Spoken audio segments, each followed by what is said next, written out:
저도 관심 있게 이 사람을 쳐다보면 이 화면에 나오는 유튜브의 이 출연자들은 저를 보고 있지 않지만 저는 그 사람을 뚫어지게 큰 화면에서 그 사람의 말과 이 눈을 보고 있잖아요. 그러니까 요즘엔 특히 변희재 씨를 굉장히 제가 유심히 좀 봤거든요. 그리고 방송 여러 군데에 나오죠. 물론 태블릿 왕자로서 태블릿 PC 얘기를 계속 하고 있지만 이 정세를 분석하거나 이런 얘기들을 할 때 그 우리가 모르는 저쪽의 보수 쪽의 얘기들을 또 많이 하잖아요. 그래서 그 저 사람은 도대체 믿을 만한 사람인가? 어떤 사람인가? 굉장히 궁금했어요, 제가. 그래서 그 제가 아는 분을 이제 통해서 제가 변희재 씨를 한번 만나보고 싶습니다 라고 얘기를 했죠.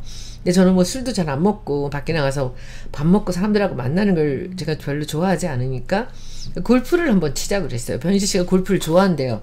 그래서 좀 잘 치는 줄 알았어, 나는 진짜. 근데 보니까 골프 잘 못 치더라고요. 올해 또 이제 친 지 얼마 안 됐다 그래요. 근데 골프를 한번 치면 그 골프 라운딩만 거의 4시간 반 정도를 하고요. 그리고 이제 끝나고 나서 밥을 먹고 그러면은 거의 5시간에서 6시간을 이 사람을 보게 되거든요. 그리고 골프는 특히나 저는 또 오랫동안 골프를 쳤으니까 이 사람의 일거수일투족을 보면 이 사람이 어떤 성격을 가진 사람인지 알 수 있거든요. 그러니까는 이 골프를 칠 때 끝나고 내려올 때 잘 쳤을 때 못 쳤을 때 이 사람의 그 이 표정이나 태도 같은 것을 보면은 이 사람이 믿을 수 있는 사람인가? 이 사람이 전에 우리 쪽이었다가 저쪽으로 건너갔다가 많은 사람들하고 싸움도 많이 하고 막 그 솔직히 뭐 우리 쪽에서 바라보기에는 그렇게 유쾌한 사람은 아니었잖아요. 저도 마찬가지고. 그런데 지금 이 사람이 하고 있는 행동은 진보 쪽에서 누구도 못하는 그런 용감한 발언과 그쵸? 그런 이제 이 자기가 평론을 하고 있죠. 지금 판세에 대해서나 앞으로 미래에 대해서나 이런 얘기들이. 그래서 관심이 있었어요. 믿을 만한 사람인가. 그래서 한번 만나봤으면 좋겠다 라고 해서 이제 제가 과연 이 사람이 방송에 보여지는 것과 실제 변희재라는 인간은 어떤 사람인가를 보려고 이제 제가 최근 일주일 동안 2번을 만났어요. 한 번은 골프를 쳤고, 그래서 보고 또 이 사람이 말을 또 많이 하는 사람이잖아요. 물어보면 다 대답하잖아요. 그래서 아마 그 사람도 제가 왜 자기를 만나자고 하는지 좀 궁금했을 텐데, 저는 사실 요즘에 고민이에요. 우리 쪽에 화력이 너무 모자란데 이 화력 있는 두 사람을 우리가 써야 되나? 우리가 이 사람과 함께 손을 잡아야 되나? 그렇지 말아야 되나? 이런 생각을 하면서 이제 2분을 유심히 봤는데, 박지원 전 원장은 충분히 제가 그 사람을 알아요. 그리고 그 사람이 말을 한마디 하고 방송에 나와서 하는 얘기들을 이렇게 보면서 저 사람을 제가 여러 번을 저 사람한테 당했기 때문에 제가 저분에 대해서는 안 만나도 알 수 있어요. 근데 제가 변희재 씨는 모르잖아요. 그래서 이제 만났는데 제가 만나보고 이제 결론은 어떤 결론을 제가 내렸을까요?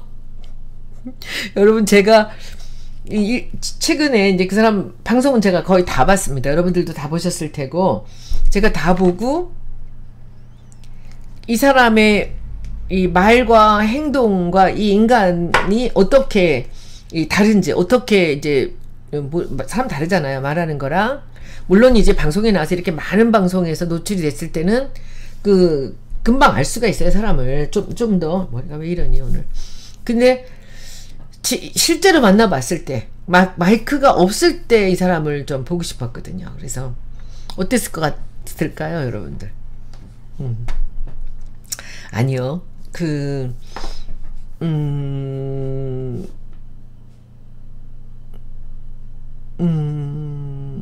이게 이제 뭐 궁금하죠. 이 사람은 방송에서 말하는 거랑 실제가 똑같아요. 그냥 이렇게 사적으로 이야기를 물어도 똑같은 대답을 해요. 똑같아요. 세상에 무슨 이런 사람이 다 있나 저는 생각했어요. 이게 아무래도 물론 뭐 우리가 좋아하는 이동영 씨나 뭐 이런 사람들도 다 똑같아요. 다르지 않아요. 그런데 이제 이동영 작가 같은 사람은 방송에서 굉장히 조심성이 있습니다. 그러니까 본인이 이제 굉장히 정무적인 감각이 뛰어난 사람이에요. 이동영 작가는 정말 주변에서 보는 어떤 사람들보다도 되게 뛰어나고 머리가 비상하고 아주 똑똑한 사람이고, 그리고 이제 변희재라는 사람은 이게 막 찌르잖아요, 말을. 막 찌르는데, 그래서 감옥까지 갔다 왔잖아요. 근데 이제 감옥을 갔다 와서 이 사람은 그 감옥 얘기를 해주는데 그게 너무 웃겼어요. 저는 사실은 제가 1심에서 1년 반을 받고 나서 제가 2심에서 이 유죄를 받을 수도 있고 이것들이 저한테 덮어 씌울 수도 있겠구나라는 생각을 했습니다. 그래서 이 감옥을 갈 수도 있겠다 하면서 그때부터 제가 염색을 안 했잖아요. 지금 제 머리가 이렇게 흰머리가 다 드러나 있는 그런 머리거든요. 그래서 염색을 안 하고 이제 그 진짜 뭐 치과 치료도 하고 몸 건강하게 이제 제가 버텨야 되기 때문에 이제 운동도 좀 제가 한 1년 전부터 이제 PT를 굉장히 열심히 하고 있습니다.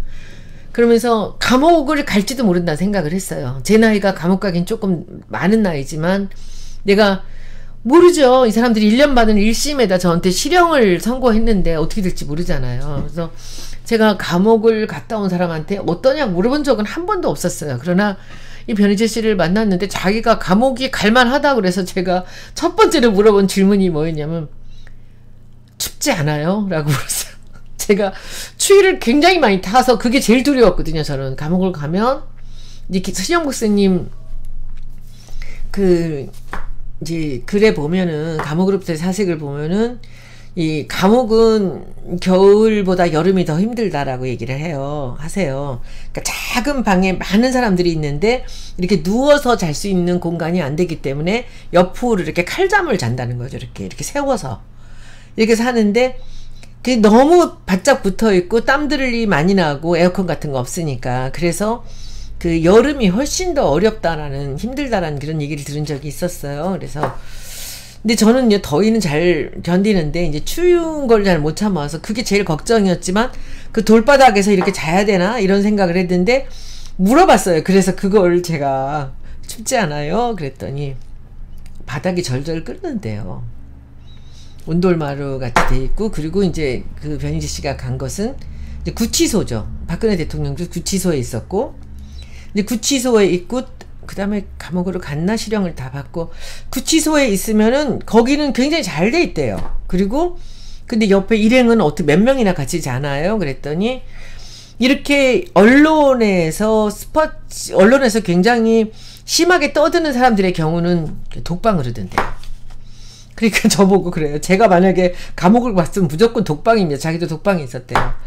그 얘기를 또 한참 웃었어요. 제가 아 그렇구나 이제 감옥 가는 거 걱정하지 않아도 되는구나 라고 하면서 웃었는데 원래 독방이 아닌데 구치소에서는 이제 조금 이슈가 약간 민감하고 그 언론들이 많이 다루는 순서대로 독방으로 논다라는 얘기를 제가 들었습니다. 그래서 그랬고 실제로 이제 저는 변희재 씨한테 여러 가지 이제 좀 물어봤어요. 뭐 직장 생활을 한 적은 있습니까? 그랬더니 한 번도 한 적 없대요. 25살에 그냥 그 군대 갔다 오고 바로 그냥 자기 사업을 시작했다라고. 그러니까 약간 성격적으로 사회에 적합하게 맞는 사람은 아니에요. 그렇다고 뭐 부적응자는 아닌 것 같고요. 근데 이 사람이 사람을 좋아하고 따뜻하고 착해요. 착한데 너무 소신이 강하고 이제 자기가 믿는 바를 너무 굳건하게 믿고 있죠.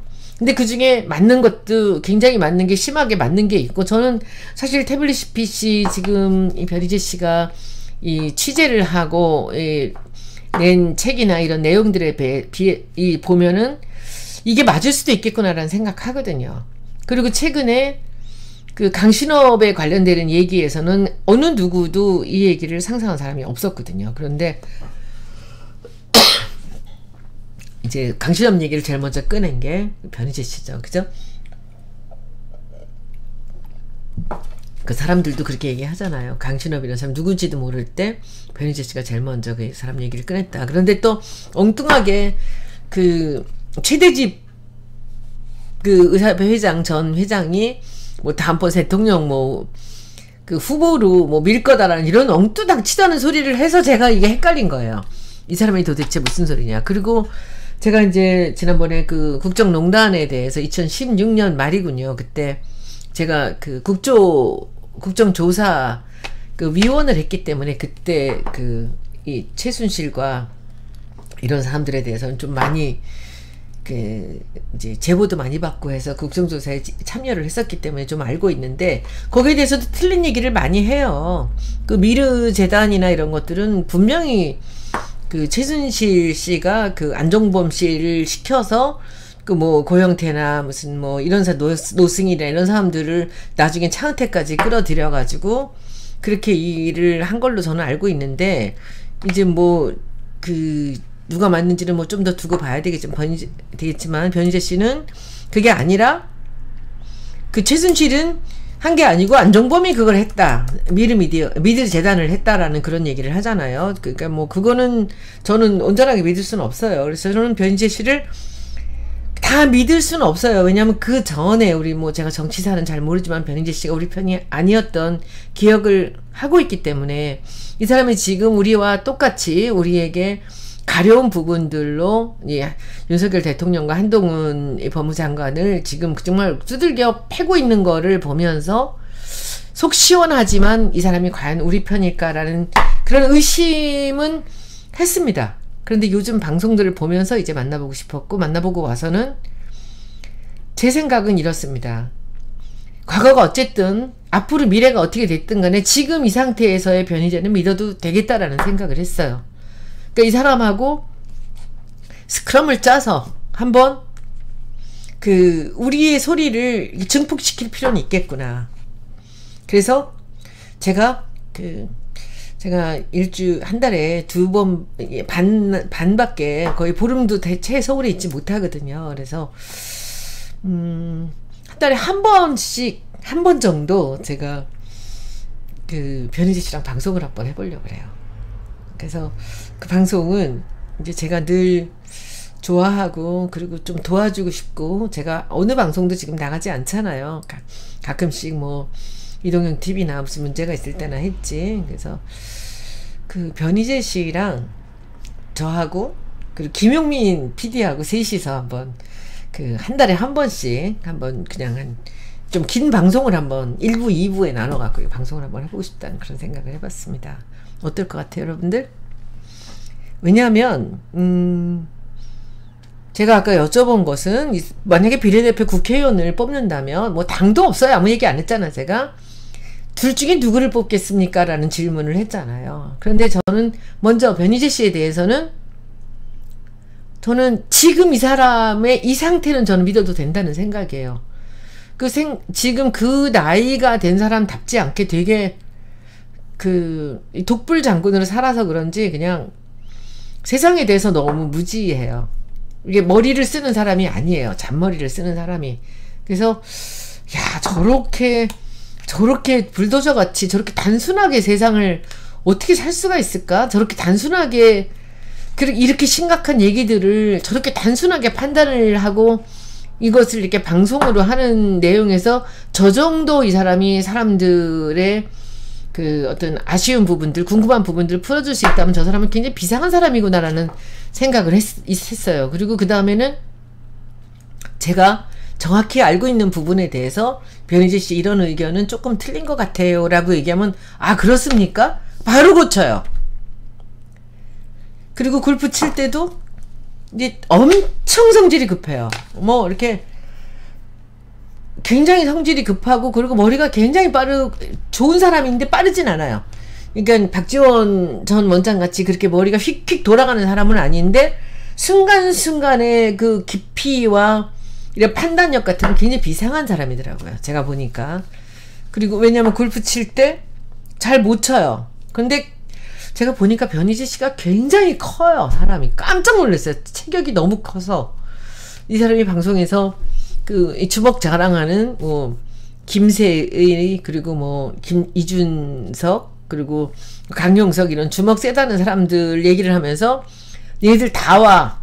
내가 한 번에 3명 아니고 4명 했던 것 같은데 상대를 해줄게 할 때 이 사람 뻥이 좀 세구나 생각을 했거든요. 그런데 만나보니까 키가 184래요. 엄청 커요.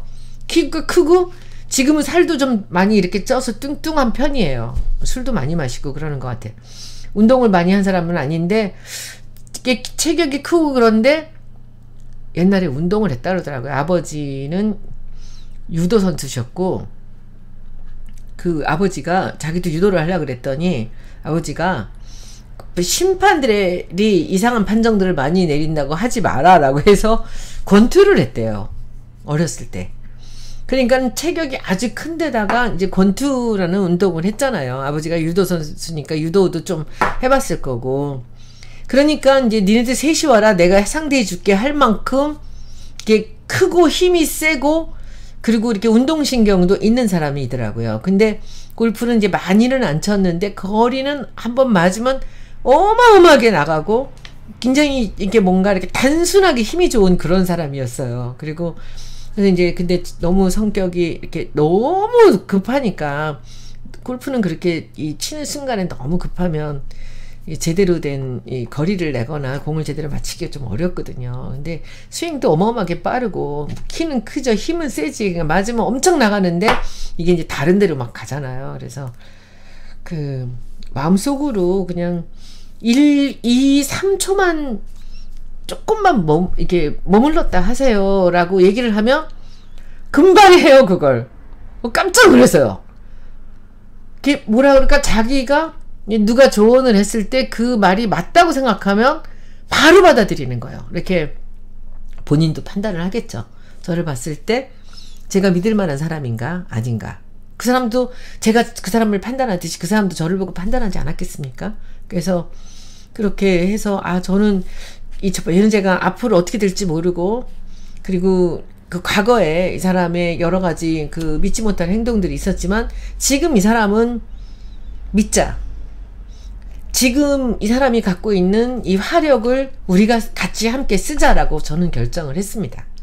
그래서 이제 제가 김영민 PD랑 얘기를 했어요. 제가 매주는 안 되고 한 달에 한 번 정도씩을 변희재 씨랑 그 김영민 PD랑 셋이 같이 방송하면 어때요? 했더니 좋다고. 그래서 한 달에 한 번이라면 우리 공개 방송해야 되진 않을까라는 생각도 좀 드는데, 뭐 그건 여러 가지 생각 한번 해봐서 제가 연말 전에 아니면 연초부터 시작해서 뭐 이게 이제 정치 관련되는 방송을 결국은 할 수밖에 없는데, 그렇게 되면 이게 녹화 방송은 지금 이게 뜨끈뜨끈하지가 않잖아요. 무슨 일이 벌어질지 모르기 때문에. 그래서 녹화는 좀 어려울 거고, 생방을 한다면 제가 한 달에 한 번 정도밖에 못할 것 같아요. 그래서 이제 그렇게 말씀을 나눴고 제가 그 약속을 했습니다. 그래서 김 PD한테도 김 감독한테도 얘기를 했고, 그리고 변희재 씨한테도 우리 한 달에 한 번만 방송 한번 합시다. 그래서 제가 한번 변희재 씨하고 그렇죠, 이 말씀이에요. 적어도 윤석열한테만은 완전 최적화된 공격수죠. 그래서 한번 해보겠습니다. 그래서 아마 그들과 셋이 방송을 할 땐 제가 가장 이성적으로, 제가 가장 그 차가운 정무 감각으로 이분들을 제어하면서 해야 될 것 같습니다. 딴 데 가면 제가 더 좀 이렇게 위험한 사람이지만은 그렇게 셋이 하면은 제가 조심하면서 한번 해보겠습니다. 그래서 변희재 씨는 지금 이 사람은 믿자는 거죠. 지금 이 사람 믿자. 그리고 제가 이렇게 비례대표라고 했을 때 제가 뭐 어디서 이 사람이 무슨 어디 당에 어떻게 나오는지 제가 알 바 아니죠. 그냥 지금 이걸 상징적으로 말씀드린 거니까 그 손혜원이 네가 나와라 뭐 이런 얘기 말고요. 이게 우리를 배신하고 떠났던 사람들인데 지금 우리 편을 들고 있는 이 두 사람 얘기를 지금 하자는 거니까 여러분들도 자꾸 딴 얘기 하지 마십시오. 근데 그렇게 됐고